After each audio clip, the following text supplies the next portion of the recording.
আসসালামু আলাইকুম সবাইকে। প্রফেসর স্বামী গল্পের 23 নম্বর পার্ট। তো বেশি কথা না বলে চলুন গল্প শুরু করা যাক। মমের বাবা মা আরেকদিন পর বাড়িতে ফিরে যাবেন। কিছুদিন থাকার উদ্দেশ্য নিয়ে আসেননি তারা। বাড়িতে অনেক কাজ পড়ে আছে, শুধু মেয়েকে এক পলক দেখবেন বলে এসেছেন।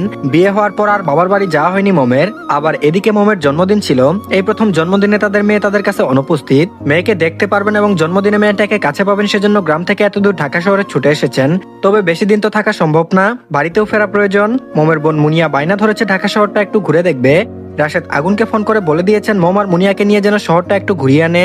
আগুন ভাবলো মম এখানে আসার পর সবসময় বাসায় থেকেছে, কোথাও যাওয়া হয়নি। আগুনেরও সময় ছিল না। এখন যেহেতু আগুন ছুটিতে আছে তাই একটু বেরিয়ে আসা যাক। আগুন ঠিক করেছে বেশি দূরে যাবে না, আশেপাশে ঘুরে দেখাবে আর ওদের বড়সড় শপিং মলটাও ঘুরিয়ে দেখিয়ে আনবে। ঘুরতে যাওয়ার কথা শুনে আইমান ময়ূরী জানায় তারাও যাবে। মম সুন্দর দেখে একটা সুতির 3 পিস পরেছে। জামা এবং ওড়নায় সুতো দিয়ে কাজ করার ডিজাইন, ছোট ছোট ফুল রয়েছে। ফুলগুলোতে ছোট ছোট বিভিন্ন রঙের পাথর বসানো। মম মাথায় হিজাব বেঁধে ওড়না কাঁধের এক পাশে ফেলে রেখেছে। ময়ূরীও 3 পিস পরেছে, তবে সে হিজাব বাঁধেনি। আইমানের রুমে ওরা তৈরি হচ্ছে। আগুনদের বাড়ির ড্রাইভার এসে মুনিয়াকে আগুনের ফ্ল্যাটে পৌঁছে দিয়ে গিয়েছেন। আগুন রেডি হয়ে ড্রেসিং টেবিলে এসে হাঁক ছেড়ে বলল, ময়ূরী তোদের এখনো হয়নি? রেডি হতে এতক্ষণ সময় লাগে? ঘুরতে কি রাতের বেলা যাবি নাকি? ময়ূরী মুখে ক্রিম লাগাতে লাগাতে জবাব দিল, ভাইয়া আরেকটু সময় দাও, এই তো প্রায় রেডি হয়ে গিয়েছি। আগুন বলল, হারিয়া। ড্রয়িং রুমের সোফায় বসে আছে আইমান, ফেসবুকে একটা রোমান্টিক ভিডিও দেখছে।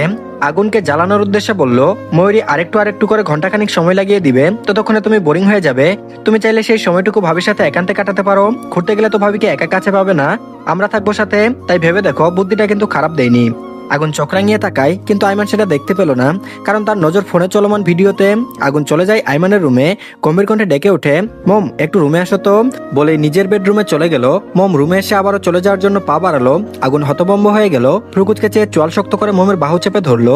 পায়ের সাহায্য ধরাম ধরাম করে দরজা বন্ধ করে দিল। দাঁতে দাঁত চেপে বলল, চলে যাচ্ছ কেন? মম ঠোঁট টিপে হেসে বলল, আপনি না বললেন একটু রুমে আসতে? একটু তো এসেছি, তাই এখন চলে যাচ্ছি। আগুন ভেবাচিকা খেয়ে গেল, ছাজ নিয়ে চওড়া গলায় বলল, মজা করছো আমার সাথে? মম তুরন্ত জবাব দিল, একদম না, সেই সাহস কি আমার আছে? আগুন মমকে দরজার সাথে ঠেস দিয়ে দাঁড় করালো। মম লম্বায় প্রায় আগুনের কাঠ পর্যন্ত। এভাবে হুট করে দরজার সাথে চেপে ধরায় মম হকচকিয়ে গেল। ব্যগ্র গলায় জানতে চাইলো, কিছু বলবেন? আগুন ভ্রুযুগল কুচকে গমগমে গলায় বলল, টুটে লিপস্টিক দিয়েছো কেন? মম কণ্ঠস্বরকে নিচুতে নিয়ে বলল, জি বাইরে যাচ্ছি তাই ময়ূরী আপু একটু সাজিয়ে দিল। আগুন কিছুক্ষণ চুপ থেকে শান্ত কণ্ঠে বলল, তোমাকে তো দেখতে খুব সুন্দর লাগছে, যদি কারো নজর লেগে যায়? নজর যাতে না লাগে সেজন্য কি করা যায় বলো তো? মম ঘন ঘন পলক ঝাপটায়, ডাগর ডাগর আঁখি তুলে নরম কণ্ঠে বলল, নজর তো বাচ্চাদের লাগে, আমি কি বাচ্চা নাকি? আগুন মমের হিজাবের পিনে এক আঙ্গুল রেখে শান্ত গলায় বলল, তুমি তো বাচ্চাই, আমার বাচ্চা বউ, এখন জলদি বলো নজর ফোঁটা কোথায় দেওয়া যায়?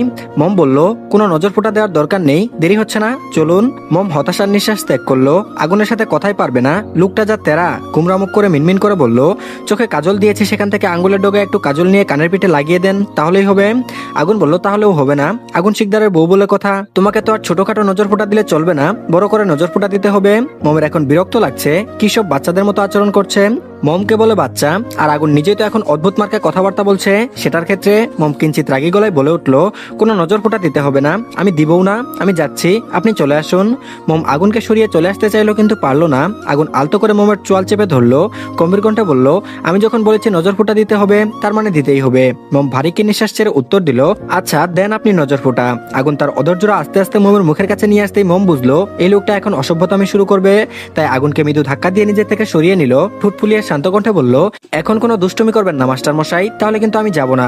আগুন আবারও মোমের নিকটে চলে আসে, বলিষ্ঠ হাত বাড়িয়ে মোমের কোমর পেঁচিয়ে কাছে টেনে নিল। গমগম গলায় বলে উঠল, যেতে হবে না তোমাকে, আর আমিও যাব না। আইমানকে বলে দিব মুনিয়াকে নিয়ে ঘুরতে যাবে। এর মধ্যেই ময়ূরী ভাইয়াকে ডেকে উঠল। মম অসহায় মুখ ভঙ্গিতে তাকাই, গাল ফুলিয়ে বলল, সবাই অপেক্ষা করছে, কি পাগলামো শুরু করেছেন বলুন তো? আগুন জিভ দিয়ে ঠোঁট ভিজিয়ে রাশভারী গলায় বলল, যেতে চাইলে নজর ফোঁটা দিতে হবে, নজর ফোঁটা না দিলে তোমাকে এই রুমের বাইরে এক পাও রাখতে দিব না। আগুনের ভাবলেশীন কণ্ঠে মোমের গা জ্বলে উঠল। মম কখনো কারোর সাথে রাগ দেখিয়ে কথা বলতে পারে না, সকলের সাথে শান্ত মেজাজে নরম কণ্ঠে কথা বলে। আর আগুনের রাগকে তো মম ভয় পায়, ওর সাথে উচ্চস্বরে কথা বলা মমের পক্ষে কোনোভাবেই সম্ভব না। মম হাত কষলে ভারী কি গলায় বলল, জলদি করুন। আগুন বাঁকা হাসলো, তর্জনী দ্বারা মমের ঠোঁট ছুঁয়ে বলল, সেই তো রাজি হলে শুধু শুধু এতক্ষণ সময় নষ্ট করলে। কথার ইতি টেনে উত্তপ্ত অধৈর্যরা মমের অধরের নিকট তেরে আসতেই মম হাত দিয়ে আগুনের ঠোঁট স্পর্শ করে। মমের বুকে ধকধক করছে, নিঃশ্বাসের গতি জোরালো। নিজ কাজে বাধা পাওয়ায় আগুনের মনক্ষুণ্ণ হলো। মম নজর অন্যদিকে ফিরিয়ে ছটপট গলায় বলল, নজর ফোঁটা ঠুটে দেয় না মাস্টার মশাই। আগুন কোমরের চাপ দৃঢ় করে আরেকটু কাছে নিয়ে আসে, তুতনিতে আঙুল ছুঁয়ে শীতল কণ্ঠে বলল, এটা ইউনিক স্টাইল, শুধুমাত্র তোমার জন্য প্রযোজ্য। কথা শেষ হতেই মোমের টুটে রাজত্ব চালালো, গাঢ় করে চুমু খেয়ে ছেড়ে দিল। মোমের দিকে আর ফিরে তাকালো না, শার্টের কলার ঠিক করে স্তব্ধ পায়ে দরজা খুলে রুম ত্যাগ করলো। আর এদিকে শপিং মল হলো একটি আধুনিক বাণিজ্য কেন্দ্র, যেখানে বিভিন্ন ধরনের দোকান, খাবারের রেস্তোরাঁ, বিনোদনের ব্যবস্থা এবং অন্য সব সেবা প্রদান করা হয়। এটি সাধারণত একটি বৃহৎ, উজ্জ্বল এবং আকর্ষণীয় স্থানে নির্মিত হয়, যেখানে প্রবেশদ্বারে সাধারণত একটি বিশাল ফয়েল এবং সুন্দর ল্যান্ডস্কেপ থাকে। সার্বিকভাবে শপিং মল একটি প্রাণবন্ত এবং দর্শনীয় স্থান, যেখানে কেনাকাটা করার পাশাপাশি বিনোদন ও খাবারের সুযোগও রয়েছে। আগুন প্রথমে তাদের শপিং মলে গাড়ি থামালো, শপিং মলটা ঘুরিয়ে দেখিয়ে আশেপাশে একটু ঘোরাবে। আগুন মোমের হাত ধরে চুপচাপ হাঁটছে, মোমের লজ্জা লাগছে, সবাই কেমন তাকিয়ে আছে। হাত ছাড়তে নিতে আগুন চোখ রাঙিয়ে তাকাই, মোম দমে গেল, গাল ফুলিয়ে আগুনের সাথে পা চালাই। আইমান হাত নেড়ে নেড়ে মুনিয়াকে শপিং মলের ভেতর বিভিন্ন ব্র্যান্ডের দোকানগুলো সুন্দর করে একসাথে সাজানো আছে সেগুলো দেখাচ্ছে। পোশাক, জুতা, বৈদ্যুতিক পণ্য এবং সাজসজ্জার জিনিসপত্রের দোকানগুলো মুনিয়া গুলগুল চোখে তাকিয়ে অবলোকন করছে। প্রতিটি দোকানে বিশেষ ডিসপ্লে এবং আকর্ষণীয় সেলসম্যানদের উপস্থিতি রয়েছে। আগুন মুনিয়াকে বলল, এখান থেকে তোমার কোন কোন ড্রেস জুতাগুলো পছন্দ হয়েছে আমাকে বলো, তোমাকে ওই ড্রেস জুতাগুলো কিনে দেওয়া হবে। মুনিয়া গুলগুল চোখে চেয়ে সরল গলায় জবাব দিল, আমার তো সব ড্রেস জুতা পছন্দ হয়েছে, তাহলে কি সবগুলো আমাকে কিনে দেবেন? মোম চোখ রাঙিয়ে তাকাই, মুনিয়ার মুখটা ছোট হয়ে গেল। আগুন হেসে ফেললো, মুনিয়ার গাল টেনে বলল, এতগুলো ড্রেস জুতা তুমি বাড়িতে নিয়ে যাবে কিভাবে? মুনিয়া ভাবুক গলায় বলল, তাও ঠিক, আচ্ছা দুইটা ড্রেস আর ড্রেসের সাথে ম্যাচিং করে 2 জোড়া জুতা নিব। আগুন মুচকি হেসে বলল, ঠিক আছে। মুনিয়ার পছন্দ মতো আগুন ওকে ড্রেস আর জুতা কিনে দিল। শপিং মলের মালিকের ছেলে বলে দোকানদারের টাকা নিতে চায়নি, মাস শেষে দোকান ভাড়া তো দিতেই হয়। বিশাল বড় শপিং মলের অর্ধেকটা রাশেদ শিকদার নিজে লুক লাগিয়ে হ্যান্ডেল করেন, আর বাকি অর্ধেক ভাড়া দিয়ে দিয়েছেন। প্রথম নিজেই একা হাতে পুরো শপিং মল সামলেছেন, এখন বয়স হচ্ছে, পুরো শপিং মল সামলাতে কষ্ট হয়ে যায়। এতগুলো কর্মচারী, মালের হিসাব, আয় ব্যয় সবকিছু একা হাতে গুছিয়ে উঠতে পারছিলেন না বলে অর্ধেক ভাড়া দিয়ে দিয়েছেন। আগুন রাশেদকে বলেছিল পুরোটাই ভাড়া দিয়ে দিতে, কিন্তু রাশেদ সেটা করেননি। কাজ না করে একেবারে বাড়িতে বসে থাকার কোনো মানে হয়? সারাক্ষণ বসে বসে কাটালে শরীর খারাপ করবে। আগুন চাইলে নিজেদের কেনা মালের থেকে মুনিয়াকে ড্রেস দিতে পারতো, কিন্তু শালিকাকে প্রথম কোনো উপহার দিচ্ছে, এখন সেটা বাবার টাকায় কেনা উপহার হোক, আগুন তা চায় না। আগুন মোমের জন্য একটা সুন্দর দেখে শাড়ি কিনে নিল। মোম নিষেধ করেছিল, কিন্তু আগুন শুনেনি। আগুন ভাই বোনদের কিছু লাগবে নাকি জিজ্ঞেস করলে তারা জানায় তাদের কিছু লাগবে না। আইমান সিঁড়ি দিয়ে দোতলায় উঠতে আনিকাকে দেখতে পেল, লাল রঙের টপস পরে কি সুন্দর করে দাঁড়িয়ে আছে। আইমান যেন মেঘনা চাইতে বৃষ্টি পেয়ে গেল। দ্রুত পা চালিয়ে আনিকার কাছে পৌঁছে হাসি মুখে বলল, আনিকা তুমি এখানে কি করছো? বুঝতে পেরেছি আমার ভালোবাসার টানে রকেটের গতিতে ছুটে এসেছো। তুমি এখানে আসবে আমাকে একবার জানাতে পারতে, আজকে আমাদের প্রেমের পিকনিক হবে। তুমি কি পিৎজা খাবে নাকি স্যুপ? আনিকা কিছুটা বিরক্ত হয়ে বলল, পিৎজা তো সবসময় খাই, তুমি কি কিছু নতুন কিছু ভাবতে পারো না? আইমান মুচকি হেসে বলল, ঠিক আছে তাহলে তোমার জন্য আমি পিৎজার আকারে হৃদয় তৈরি করেছি, সেটা খেও। আনিকা হাসতে হাসতে বলল, দূর, হৃদয়ের সাথে পিৎজার গন্ধ খুব একটা মিল নেই। হঠাৎ করে আইমান হাস্যকর ভাবে কাঁচা গলায় গান গাইতে লাগলো, আমার চড়ুই পাখির ডিম তোরে লইয়া ডেইলি দেখি ড্রিম, দুজনে 4টা খামো একটা মিমি আইসক্রিম। আনিকা প্রথমে বিস্মিত হয়ে গেল, পরে সে হেসে ফেললো, ব্যগ্র গলায় বলল, তুমি তো গানের রাজা হরিদাস পাল, কিন্তু আজকে তুমি একটা নতুন প্রতিভা দেখাচ্ছ, কাঁচা গায়কের। আইমান সেসব কথাই কান দিল না, মোহনীয় কণ্ঠে জাদু ঢেলে বলে উঠলো, আনিকা ডার্লিং, এত সুন্দর একটা গান গিয়ে শোনালাম, আমাকে পুরস্কার দিবে না? আনিকা বলল, কি পুরস্কার দেব? আইমান আনিকাকে 2 হাতে জড়িয়ে ধরে উচ্ছ্বাসিত কণ্ঠে বলল, তেমন কিছু না, জাস্ট একটা চুমু দিলেই হবে। আনিকা লজ্জা মিশ্রিত হাসি দিয়ে বলল, যা দুষ্টু। আনিকাকে লজ্জা পেতে দেখে আইমান খুশি হলো, এক হাতে ঘাট চেপে ধরে চুমু খাওয়ার জন্য ঠোঁটজোড়া এগিয়ে নিল। মুহূর্তে আইমান গণবিদারী চিৎকার দিয়ে বলে উঠলো, আইয়ে মা, এটা কি হচ্ছে? আইমানের চিৎকার শুনে আগুন দ্রুত ছুটলো দোতলায়। মেহরিয়া ভাইয়ের সাথে এক প্রকার দৌড়ে চলে গেল। মুনিয়ার হাত ধরে মোমো ওদের পিছু পিছু চললো। আইমানকে ঘিরে বেশ কিছু মানুষ দাঁড়িয়ে আছে। আগুন মানুষগুলোকে সরিয়ে আইমানের কাছে গেল। আইমান পায়ে হাত দিয়ে বসে আছে, নাক মুখ বিকৃত করে রেখেছে যেন সে বিশাল কোনো ব্যথা পেয়েছে। আগুন চিন্তিত ভঙ্গিতে বলল, পা ধরে বসে আছিস কেন? ব্যথা পেয়েছিস? আইমান বলল, ব্যথা পেয়েছি। আগুন ভ্রুকুচকে চড়া গলায় বলল, ব্যথা পেয়েছিস কিভাবে?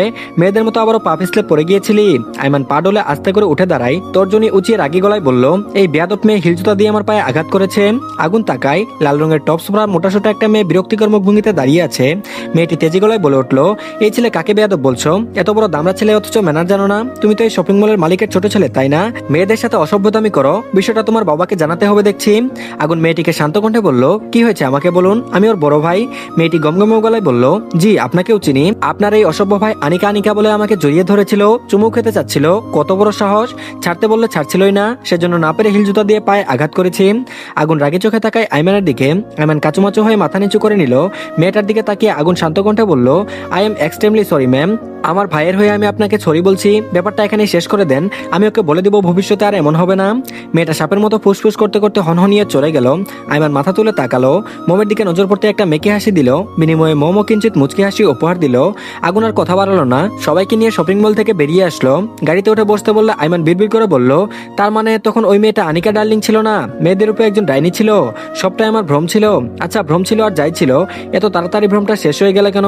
অ্যাটলিস্ট চুমুতা খাওয়া পর্যন্ত অপেক্ষা করতো। ফাটা কপাল আমার। এদিক সেদিক ঘুরতে ঘুরতে রাত হয়ে গিয়েছে। প্রায় এশারের সময় আইমান জানায় ডিনার করে বাসায় যাবে। আগুন ওদের নিয়ে বড়সড় একটা রেস্টুরেন্টে প্রবেশ করলো। সকলের পছন্দ অনুযায়ী খাবার অর্ডার দিয়ে অপেক্ষা করতে লাগলো। খাবার আসতে সকলে খাওয়া শুরু করলো। খাবার খাওয়ার সময় মোমের পায়ে কারোর পা লাগায় মোম ঝুঁকে টেবিলের নিচে উকি দিল। আগুনের পা দেখে মুখ কুচকে ফেললো। মাথা উঠিয়ে আগুনের দিকে তাকাই। আগুনের ভাবভঙ্গি স্বাভাবিক। মোম হতাশ হয়ে খাবারে মনোযোগ দিল। আগুন ঠুট টিপে হেসে পুনরায় একই কাজ করলো। আইমান খাবারের দিকে নজর রেখে ফিচেল গলায় বলল, আজ সিঙ্গেল বলে টেবিলের নিচে বউয়ের সাথে রোমান্স করতে পারি না। এ পর্যায়ে মোমের কাশি উঠে গেল।